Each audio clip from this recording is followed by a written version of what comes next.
So for your first exercise, we're actually not going to work on the shoulder. We're actually going to work on the thoracic spine. Okay, so check this out. If your thoracic spine is a lot like your desk jockey, okay, what's going to happen is the thoracic spine is going to curve downward like this. Now, what happens to the shoulder when that occurs is normal range of motion here through the shoulder.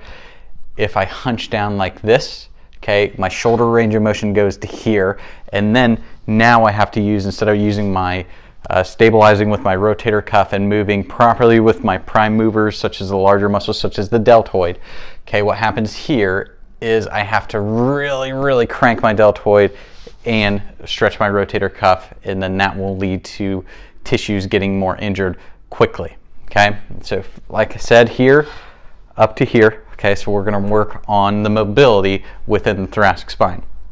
How you do that? Pretty simple. Okay, you take a foam roller, okay, and we're going to lie it on the ground,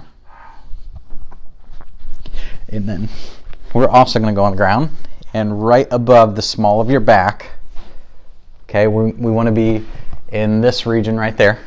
So right above the small of the back, okay, you're going to take your arms, cross them over. This is going to get your shoulder blades out of the way, okay, and all thoracic extension is very minute ranges of motion and extension compared to other joints of the body.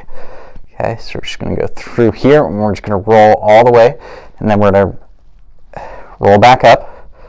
Okay.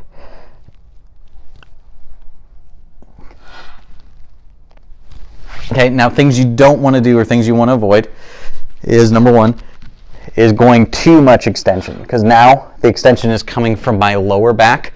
When I feel the ribs start to flare up like this, that means all the extension is coming from my lower back. Okay, so literally all the range of motion within the thoracic spine is very small. Okay. Good. So that is rolling the thoracic spine, getting more extension, which then will be able to get more range of motion in the shoulder joint. Stay tuned for video number 2.